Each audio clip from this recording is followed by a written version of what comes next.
Lok Sabha vote 2024 ফলাফল একেবারে অনেকটাই পরিষ্কার। এখন শুধু ফাইনাল রেজাল্টের অপেক্ষা, সেটা পাওয়া যাবে আর কয়েক ঘন্টা পর। আমি এই প্রতিবেদনে এই মুহূর্তে দাঁড়িয়ে এই রাজ্যের 42টা আসনে কি ফল হলো এখন অবধি, এই প্রতিবেদনের শুরু অবধি, সেটা আমি আপনাদের জানাবো। আর অন্যদিকে কেন্দ্রে নরেন্দ্র মোদীর নেতৃত্বাধীন এনডিএ জোট ক্ষমতায় আসছে, কিন্তু বিজেপি কি গতবারের মতন সংখ্যাগরিষ্ঠতা পেল, সেটাই এবারে সবচেয়ে বড় প্রশ্ন। একক সংখ্যাগরিষ্ঠতা কি পাচ্ছে বিজেপি, সেটাও কিন্তু আরো বড় প্রশ্ন। একক সংখ্যাগরিষ্ঠতা না পেলে কিন্তু জোট সঙ্গীদের উপর ভরসা করতে হবে নরেন্দ্র মোদীর বিজেপিকে। এবং এই প্রথমবার 2014 এবং 2019-এর পর শেষ অবধি আমাদের লোকসভা বিরোধী দলনেতা পেতে চলেছে। কারণ আপনারা জানেন যে লোকসভায় 55টি আসনে জিতলে তবে কোনো দলের তরফ থেকে বিরোধী দলনেতার আসন পাওয়া যায়। অধীর চৌধুরীকে বিরোধী দলনেতার আসন দিয়েছিল বিজেপি, অনেকটা করুণা করে বলা যেতে পারে। কারণ 2014-এ কংগ্রেস পেয়েছিল 44টা, 2019-এ তারা জিতেছিল 52টা। ফলে সংসদীয় বিধি অনুযায়ী তারা সেই মর্যাদা পায়নি। এবারে এখন অব্দি প্রায় 90 থেকে 100টার মধ্যে কংগ্রেসের আসন ঘোরাফেরা করবে। সেক্ষেত্রে মল্লিকার্জুন খার্গের দল, রাহুল গান্ধীর দল এবার লোকসভায় বিরোধী দলনেতার আসন পেতে চলেছে। কিন্তু খুব দুঃখের সঙ্গে জানাতে হচ্ছে, সেই বিরোধী দলনেতার নাম এই বাংলার কোনো নেতার নাম হচ্ছে না। কারণ অধীর চৌধুরী বহরমপুর থেকে হেরে গেছেন।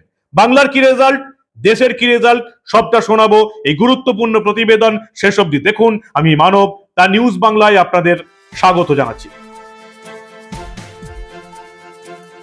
লোকসভা ভোট 2024 ফলাফল প্রায় শেষ মুহূর্তে। এখন শুধু অফিসিয়ালি ফাইনাল রেজাল্টের অপেক্ষা।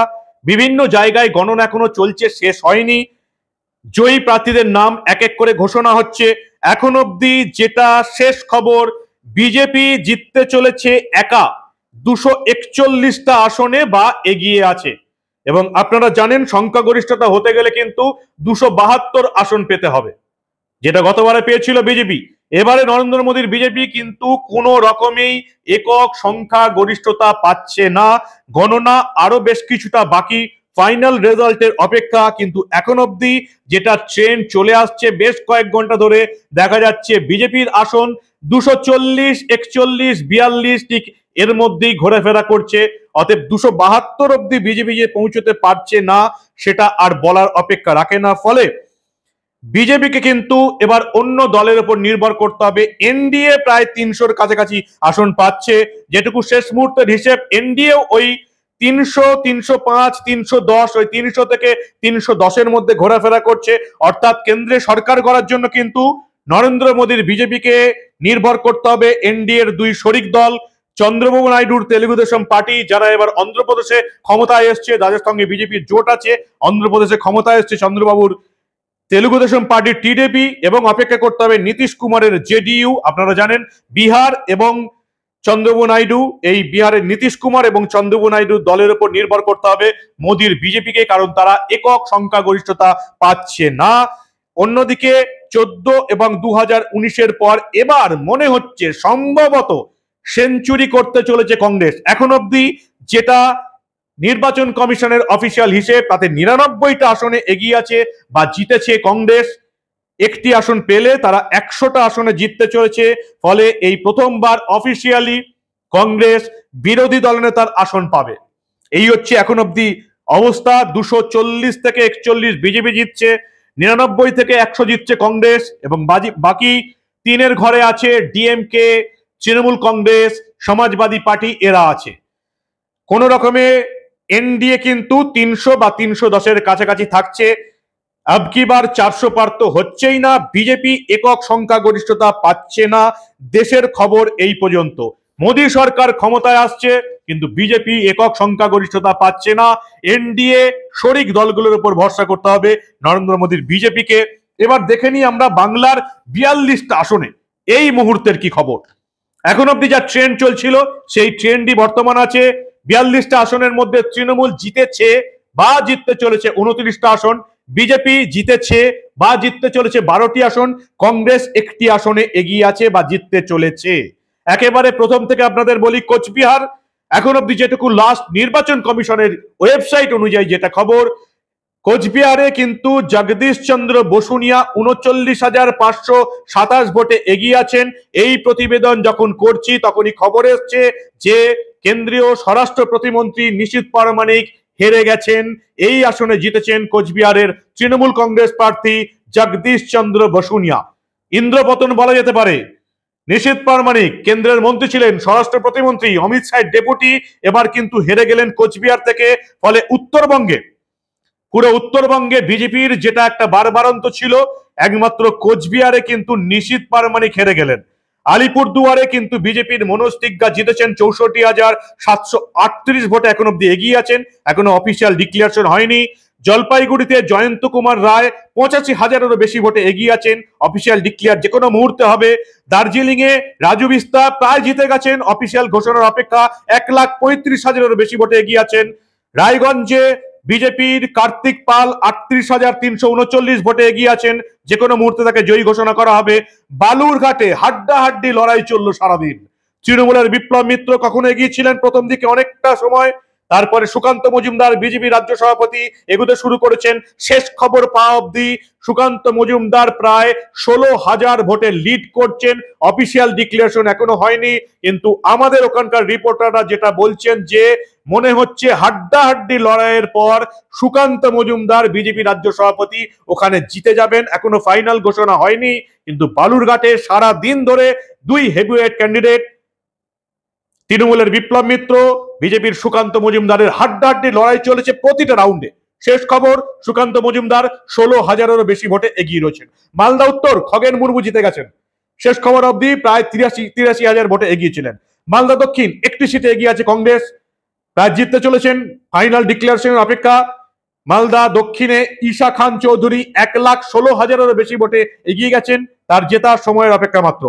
জঙ্গিপুর, এই মালদা দক্ষিণ, যেই কোচবিহার থেকে মালদা দক্ষিণ, অর্থাৎ যেই উত্তরবঙ্গ আমরা প্রায় শেষ করতে চলেছি, কোচবিহার ছাড়া প্রত্যেকটাতেই কোচবিহার একমাত্র বিজেপি জিতলো, জগদীশ চন্দ্র বসুনিয়া হারালেন নিশীথ প্রামাণিককে, আর মালদা উত্তরে জিতলেন, মালদা দক্ষিণে জিতলেন ঈশা খান চৌধুরী কংগ্রেসের। বাকি এবার তৃণমূলের রাজত্ব শুরু হলো। জঙ্গিপুর খলিলুর রহমান এগিয়ে আছেন প্রায় 1,96,000, যে কোনো মুহূর্তে অফিসিয়াল ডিক্লারেশন আসবে জেতার। বহরমপুরে অধীর চৌধুরী হেলে গেলেন বহু বছর পর, বহরমপুরে জিতে গেছেন ইউসুফ পাঠান, প্রায় শেষ খবর পাওয়া অব্দি 67,000-এরও বেশি ভোটে এগিয়েছিলেন, তাকে ফাইনালি উইনার বলে ডিক্লারেশন করা হয়েছে। মুর্শিদাবাদ আবু তাহের খান জিতেছেন, 1,13,000-এর ভোটে এগিয়েছিলেন। কৃষ্ণনগর মোহাম্মদ তো জিতে গেলেন, রাজমাতা অমৃতা রায় কিছু করতে পারলেন না। রানাঘাট মুকুটমণি অধিকারী কিন্তু হেরে গেলেন। দল পাল্টেই যে জেতা যায় না সেটা প্রমাণ হয়ে গেল রানাঘাটে মুকুটমণি অধিকারী আর ব্যারাকপুরে অর্জুন সিং। মানুষ কিন্তু প্রমাণ করে দিয়েছে যে এভাবে দল বদলে রাতারাতি প্রার্থী হয়ে জেতা যায় না। তৃণমূলের এই ভরা বাজারেও মুকুটমণি অধিকারী হেরে গেছেন, রানাঘাটে জিতেছেন জগন্নাথ সরকার।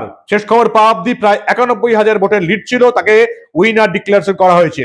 বনগাঁ জিতেছেন শান্তনু ঠাকুর, 53,000-এর বেশি ভোটে এগিয়েছিলেন।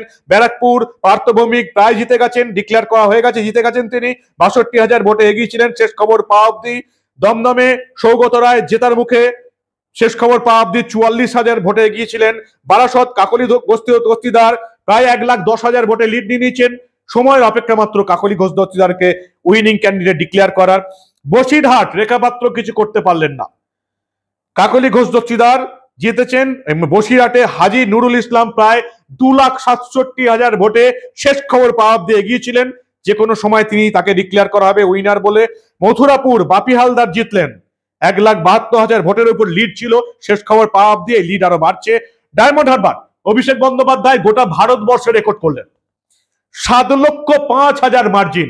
অভিষেক বন্দ্যোপাধ্যায় বলেছিলেন আমি এবার মার্জিন নিয়ে যাব 4 লক্ষেরও বেশি, ভোটের রেজাল্ট দেখা গেল 7,05,000-এরও বেশি ভোটে জিতেছেন। গোটা ভারতবর্ষের রেকর্ড, আগে কেউ কোনোদিন 7 লক্ষের বেশি ভোটে কোনো ভোটে জিততে পারেনি, ভারতবর্ষে এবার তিনি রেকর্ড করেছেন। কেন যে বিজেপি তৃণমূলের প্রধান সেনাপতিকে একেবারে ওয়াক ওভার দিয়ে দিল, কোনো প্রচার করলো না ওই কেন্দ্রে, এমন একজনকে দাঁড় করানো হলো যাকে সংগঠনগত ভাবে হয়তো মানুষ চেনে, কিন্তু ডায়মন্ড হারবারের মানুষ চেনে না, বাংলার মানুষ চেনে না। এটা বিজেপি নেতৃত্বকে কিন্তু জবাব দিতে হবে, কেন অভিষেক বন্দ্যোপাধ্যায়কে ওয়াক ওভার দেওয়া হলো প্রচার না করে। 7 লক্ষেরও বেশি ভোটে জিতেছেন অভিষেক বন্দ্যোপাধ্যায়। যাদবপুর সায়নী ঘোষ জেতার কথা ছিল, জিতেছেন, শেষ খবর পাওয়া অব্দি প্রায় 2,18,000-এর কাছাকাছি লিড ছিল। কলকাতা দক্ষিণ মালা রায় জেতার কথা ছিল, জিতেছেন। 1,59,000 ভোটে লিড ছিল শেষ খবর পাওয়া অব্দি। যে কোনো মুহূর্তে ডিক্লারেশন হয়ে যাবে, এই প্রতিবেদন করার সময় হয়তো ডিক্লারেশন হয়ে গেছে। কলকাতা উত্তর সুদীপ বন্দ্যোপাধ্যায় শেষ অব্দি জিতলেন। তাপস রায় তৃণমূল থেকে এসে লাস্ট মুহূর্তে এসে প্রার্থী হয়ে কিছু করতে পারেননি, 45,000 ভোটে এগিয়ে ছিলেন শেষ খবর পাওয়া অব্দি। হাওড়া রতিন চক্রবর্তী হেরে গেছেন শেষ খবর পাওয়া অব্দি। প্রসূন ব্যানার্জি জিতেছেন, প্রায় লিড ছিল 1,55,000-এর বেশি। উলুবেড়িয়া সাজদা আহমেদ তৃণমূলের 1,69,000-এর লিড ছিল। এই প্রতিবেদন করা এবং আপনাদের সময়ের মধ্যে দেখার সময়ের মধ্যে তাকে উইনার ডিক্লেয়ার করা হবে। শ্রীরামপুর কল্যাণ ব্যানার্জি প্রায় লিড 1 লাখের কাছাকাছি চলে গেছে। কবির শঙ্কর বোস কিছু করতে পারলেন না। হুগলিতে রচনা ব্যানার্জি জিতে গেলেন। লকেট চ্যাটার্জি হেরে গেলেন। শেষ খবরে দেখতে পাচ্ছি 38,000-এর লিড রয়েছে। আরামবাগ মনে করা হচ্ছিল এবার বিজেপি জিতবে, গতবার মাত্র 1,000-এর কাছাকাছি লিডে তৃণমূল কোন রকম এই সিটটা বার করা হয়েছিল। আরামবাগ মিতালি বাগ জিতে গেছেন। 22,000-এর বেশি লিড ছিল যখন শেষ খবর আমরা পেয়েছি। তমলুক এবং কাঁথি শুভেন্দু অধিকারী নিজের গড় রক্ষা করেছেন। তমলুকে অভিজিৎ গাঙ্গুলি জিতে গেছেন। 40,000 শেষ অব্দি যা মার্জিন ছিল 40,000, হয়তো আরো কিছুটা বাড়বে। কাঁথিতে সৌমেন্দু অধিকারী একেবারে নেক টু নেক ফাইট চলেছে উত্তম বারিকের সঙ্গে। শেষ খবর পাওয়া অব্দি প্রায় 16,000 ভোটে তিনি লিড করছেন। যে কোনো মুহূর্তে তাকে উইনার ঘোষণা করা হবে। ঘাটালে হিরণ চ্যাটার্জি কিছু করতে পারলেন না, দীপক অধিকারী জিতে গেলেন। শেষ খবর পাওয়া অব্দি প্রায় 1.5 লাখ ভোটে এগিয়ে আছেন। ঝাড়গ্রাম কালীপদ সোরেন 1,31,000 ভোটে এগিয়ে প্রায় জিতে গেছেন কালীপদ সোরেন। জঙ্গলমহলের এই যে সিটগুলো ঝাড়গ্রাম মেদিনীপুর, এই জায়গায় কিন্তু এবার তৃণমূল নিজেদের জয় দেখতে পেল, যেখানে আগে বিজেপির কর্তৃত্ব ছিল। ঝাড়গ্রাম কালীপদ সোরেন জিতলেন। শেষ খবর পাওয়া অব্দি 1,32,000-এর কাছাকাছি লিড আছে। মেদিনীপুরে জুন মালিয়া জিতলেন। অগ্নিমিত্রা পলকে মেদিনীপুরে এনে দিলীপ ঘোষকে বর্ধমানের দুর্গাপুর সরিয়ে কোনো লাভ হলো না। দিলীপ ঘোষও 1 লাখের বেশি ভোটে হারলেন। অগ্নিমিত্রা পল 40,000 ভোটে পিছিয়ে আছেন। যে কোনো মুহূর্তে ঘোষণা হবে। জুন মালিয়া ওখানে জিতছেন। পুরুলিয়া জ্যোতির্ময় সিং মাহাতো একেবারে নেক টু নেক সংঘর্ষ হলো, ফাইট হলো শান্তিরাম মাহাতো তৃণমূলের সঙ্গে। এখন অব্দি প্রায় 9,816 ভোটে এগিয়ে আছেন। মনে করা হচ্ছে তিনি ওই রকম ভোটে জিতবেন। 9,816 ভোটে এখন অব্দি এগিয়ে আছেন জ্যোতির্ময় সিং মাহাতো। বাঁকুড়া অরূপ চক্রবর্তী জিতে গেছেন। সুভাষ সরকার হেরে গেছেন। 33,000 ভোটে লিড ছিল শেষ খবর পাওয়া অব্দি। বিষ্ণুপুর সৌমিত্র খান 5,000 ভোটে মাত্র এগিয়ে আছেন। এখনো উইনার ডিক্লেয়ার করা মনে হয়নি। যে কোনো মুহূর্তে ডিক্লেয়ার হবে। প্রাক্তন স্বামী স্ত্রীর লড়াইয়ে সুজাতা মণ্ডল একদম হাড্ডাহাড্ডি ফাইট দিয়েছেন সারাদিন। প্রতিটা গণনায় প্রতিটা রাউন্ডে ফাইট হয়েছে, বুঝতেই পারছেন। মাত্র 5,000 ভোটে লিড পেয়েছেন সৌমিত্র খান। বর্ধমান পূর্ব তৃণমূলের শর্মিলা সরকার জিতে গেছেন। অসীম কুমার সরকার বিজেপি হেরে গেছেন। বর্ধমান দুর্গাপুর কীর্তি হাজার 1,37,000-এর উপর লিড, দিলীপ ঘোষ ওখানে হেরে গেছেন। আসানসোল শত্রুঘ্ন সিনহা জিতে গেছেন। আলুওয়ালিয়া হেরে গেছেন। 59,000 লিড শেষ খবর পাওয়া অব্দি। বোলপুরে অসিত কুমার মাল শেষ অব্দি লিড ছিল প্রায় 3,23,000, জিতে গেছেন তিনি। বীরভূম শতাব্দী রায় 1,40,000 ভোটে এগিয়ে আছেন, তিনিও জিতে গেছেন। এই হচ্ছে এখন অব্দি খবর। কয়েকটা আসনে জয়ী ঘোষণা বাকি আছে। এখন অব্দি যা চলছে 29, 12, 1 কয়েকটা আসনে একেবারে হাড্ডাহাড্ডি। শুভেন্দু অধিকারী নিজের গড় বজায় রাখলেন, কিন্তু যে 18টা সিট তারা পেয়েছিলেন বিজেপির তরফ থেকে 2019 সালে, সেই সিট কিন্তু কমে গেল। এখন পর্যন্ত 12টা। কয়েকটা আসনে হাড্ডাহাড্ডি লড়াই চলছে, এখনো ফাইনাল ঘোষণা হয়নি। যেমন বিষ্ণুপুর সৌমিত্র খান মাত্র 5,000 ভোটে এগিয়ে আছেন। কাঁথিতেও ভালো লড়াই হয়েছে। সৌমেন্দু অধিকারী মাত্র 16,000 ভোটে এগিয়ে আছেন।